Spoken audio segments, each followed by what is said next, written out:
Umbra Initiative is a unique set for the simple fact that it is very new player friendly.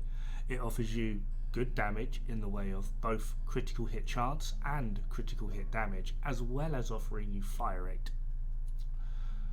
Just utilising the in and out of cover mechanic from the light into the shadows, the talent on the gear set itself, will offer new players a way in which they are able to learn the cover to cover mechanics, as well as what they like and how they wish to play coming up in the game. By this I mean, do they wish to play a more DPS role, which Umbra can actually facilitate, or a more tanky role, which again Umbra can facilitate. This will be shown by how much time you spend in or out of cover, and what side of it you actually prefer. Although you'll have to use both cover in and out of such to utilise the full mechanic, it does end up portraying your playstyle depending on how much cover you wish or do not wish to use. Overall, Umbra Initiative is actually a pretty mediocre set. It is not going to be the most damaging, it never will be, and it is definitely not the most survivable. Again, it never will be.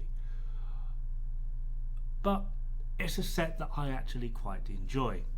The drawbacks to this set is if you end up in an open engagement on your travels, like this. Umbra Initiative in this instance is giving me absolutely nothing until I get into cover, by which point he's probably already going to be dead, so I got 0 buff or bonus there from the 4-piece. It was all the one perk and the second perk for both 2 and 3 pieces.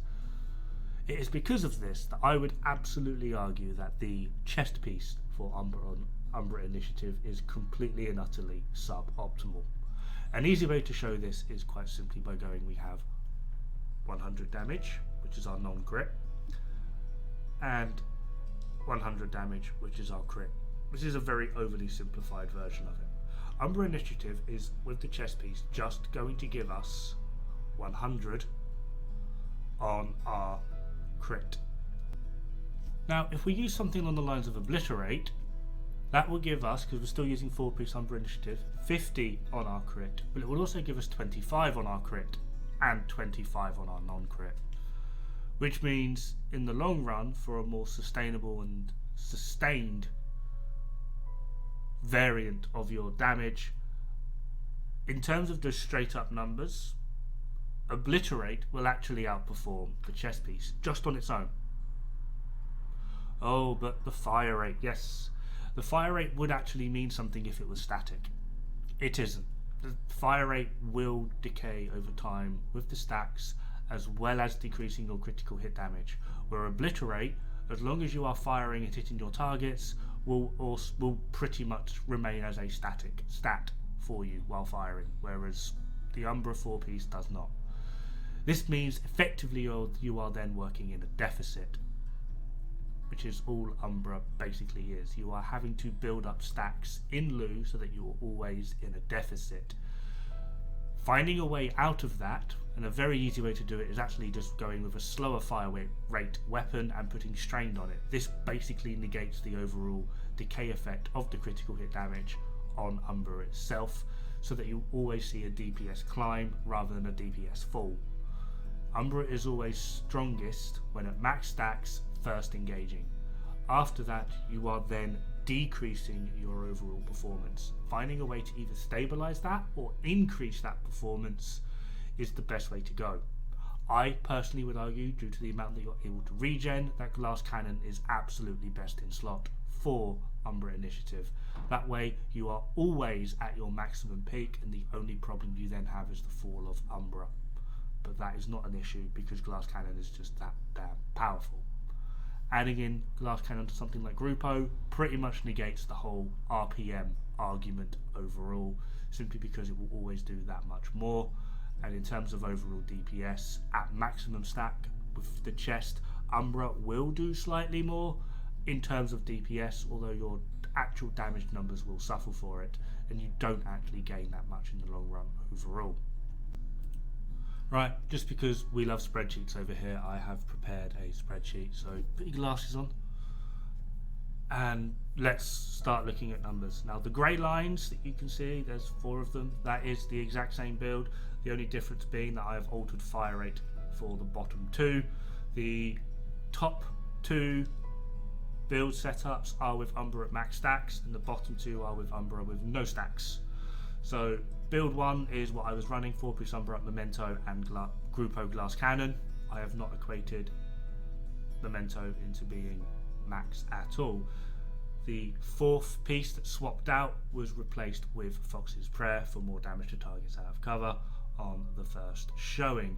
As you can see, we are dropping some serious percentage in damage, although all we are actually gaining, despite the fact that we're losing near enough like 14% on our non-crits and about 7.5 on our crit, we do actually gain at max stacks using the Umbra chest 3.2% DPS. Guess what that means in the long run, because it decays, and after you lose 5 stacks you lose, yeah, it means nothing. Second build that I am showing is I swap out Fox's Prayer for Coyotes to give us even more critical hit damage. This would give us a maximum of 243% critical hit damage. We, on our non-crits, actually end up losing over 20%. Well, exactly 20% on our non-crits. And although our crits fare slightly better, coming in at only 93.3% of the build that I am testing here, in comparison to what Fox's was giving, it's not even a 1% increase, and our overall DPS is now only netting us a 2.72 increase in overall DPS. And again, this decays, and after we lose 3 stacks, the build that I'm running in the video will win. That's it. Oh, but the stacks will decay on both. Yes, but you have a greater fall off, whereas I do not, because I'm not relying on the chest piece. Despite the fact that I also will be losing stacks, I have Glass Cannon to mitigate this, or even just Obliterate will do the exact same numbers at maximum output, but Obliterate obviously does have a stack up. Now the bottom 2 builds, below where my mouse is, this is with the builds, both previously tested. They're the exact same builds as the ones above, but they are not with any stacks on Umbra. And you should be able to see like the overall performance, like you're dropping over 20% in DPS using the chest piece with Foxes. You lose near enough 25% on your crits, and you're losing 14% on your non-crits. Using Coyotes, again, you're losing on your non-crits 20%. Your non-crits will basically stay the same because it's a crit setup. But on your crits, you're losing over 20%. And yeah, the Coyotes with non-crits actually performs better than Foxes.